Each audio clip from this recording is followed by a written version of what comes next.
Chapter 2 A Dark Side. Sam loved walking through the city.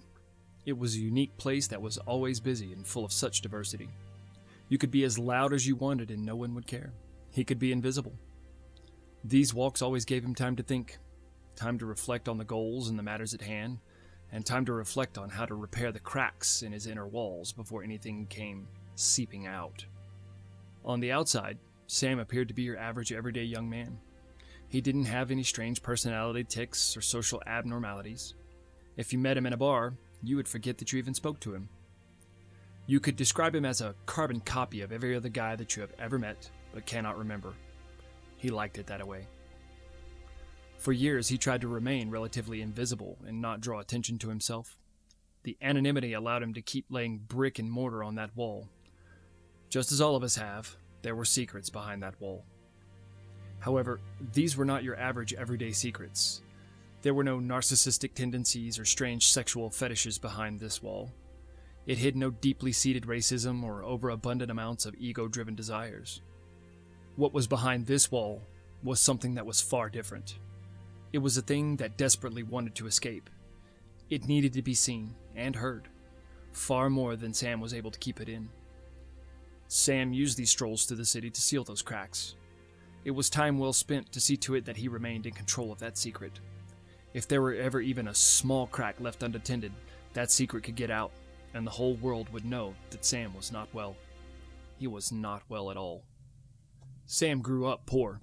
Not just your average poor, the type of poor that makes people bitter, the kind of poor that numbs itself with drugs and alcohol, the poor that surrounds itself with violence and disregard for what is morally and socially right. It brought home a father that was always drunk.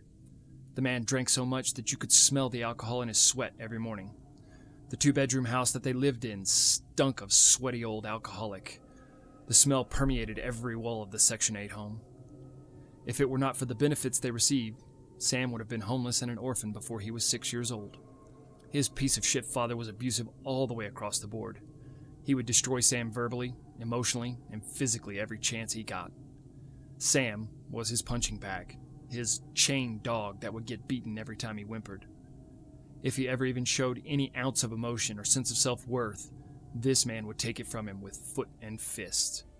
Then he would break his spirit even further with a verbal barrage that would test the will of even the strongest drill sergeant.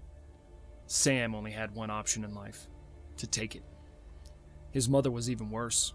She long ago swapped her soul for the soul of a woman who hated everything, including her son. To her, he was the reason she wound up in this mess. He was the reason she was poor, and with Sam's shit stain of a father.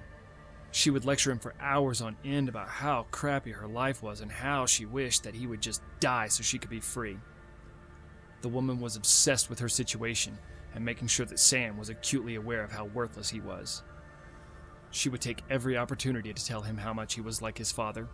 Then, she would let that self-fueled anger turn into a fury of flying fists and feet. Beating Sam was like a sport for her. His mother and father fought like cats and dogs. They would scream, cuss, and destroy. They would beat each other, and when they finished, they would beat Sam.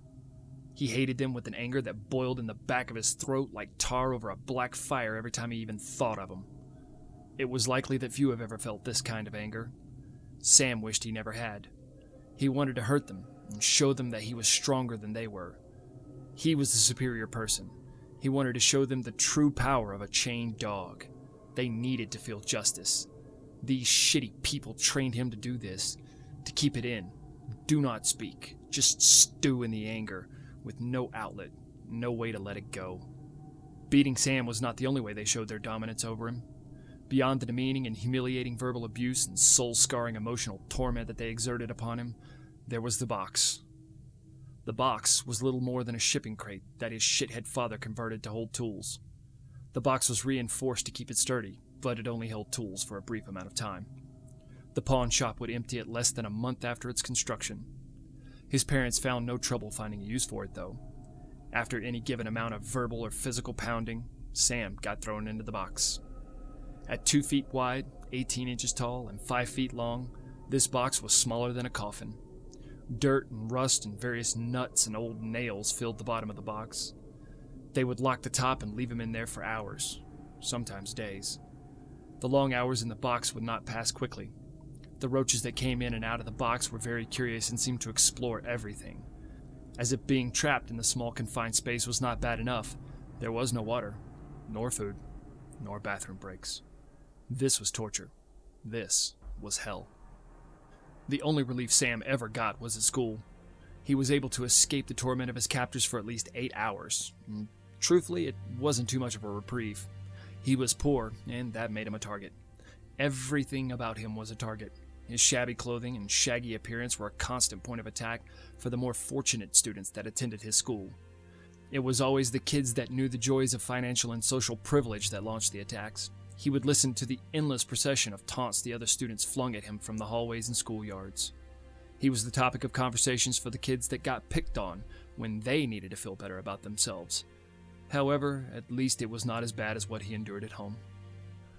The girls in his school were unapproachable. He simply did not exist in their eyes. Sam didn't have the nerve to bother talking to them. He learned from his parents that he was not worth a damn. That seemed to follow suit with what his biology teacher said about women genetically seeking strength, safety, and comfort in a mate. He could offer neither of the three. Besides, even if he did manage to muster up the gall to speak to a member of the opposite sex, he did not have the patience to deal with the bitchy McCunty attitude they all developed towards him. After a long day of being ridiculed by his peers and ignored by the girls, he would head home to the place he hated most of all, out of the frying pan and into the fire. He hated his life. He hated himself. Breathing was not worth the effort it required. As if this was not bad enough, Sam was required to see a therapist twice a week. The court ordered it, and it was paid for by the state. Therapy was the only thing his parents let him do on his own. It kept the government benefits flowing into the house, and he had no choice. His sessions became mandatory after they received a visit from a social worker. The worker could see that things were not right and that Sam was miserable. She could find no way to prove that there was abuse in the home. The parents were amazing actors, and Sam was far too terrified to speak up about what was going on in the house. Mrs. Winters was a kind but stern woman who'd seen it all. As a social worker, she could read the lies on people's faces and was good at finding ways to help children. She pulled Sam aside for a private conversation with the tormented young boy, prodding Sam for the real info on what was happening in the poor excuse for a family home. He would not say a word about what his parents were doing to him. He avoided that portion of the conversation altogether. He did, however, mention that he was having the worst dreams. Often, he would wake up and his sheets would be so soaked with sweat that he would think he pissed his pants. A couple of times it scared him so bad that he actually did. Mrs. Winters saw this as a legitimate opportunity to get him some help. She often said to her fellow social workers that sometimes the best medicine for an ailing heart was an open ear. She could not have been more right. Sam was referred to a therapist. His therapist was a young man in his early 30s, magnificently talented, but still paying his dues and doing social work until he saved enough money and reputation to start his own practice. His name was Dr. Stephen Wallace, and he took keen interest in this young man from the broken home. Sam would do everything he could to stay in Dr. Wallace's office and keep the conversation going. He was the one person Sam could open up to, and the only person he would tell about his dreams. Dr. Wallace was also the only one that was allowed to see what was lurking deep inside of Sam. He was the one that laid the first bricks in the wall. Over the years that he visited Dr. Wallace, Sam described in detail how horrifying and real his dreams were. He talked at great length about the fiery place that reeked of sulfur and ash. He talked about the black sludge that trapped him there, and about the thing he would fear every time he was there. He described it as a monster that he knew lived there, but he couldn't see. It would speak to him, but he couldn't understand it. It would torment him by binding him to massive plates of rock and smoldering stone while showing him the most horrific images of people suffering, images that would sear into his mind and stay there. He thought that this was what crazy people saw. He believed it to be his dark side, and he called it by a word that would be on his tongue when he woke from every dream. Malice. Malice tormented him every time he fell asleep. There was no escape. Dr. Wallace attributed his dreams to the rough life that Sam was experiencing. Though he never said a word about the violence at home, he carried all of the telltale traits of a severely abused child.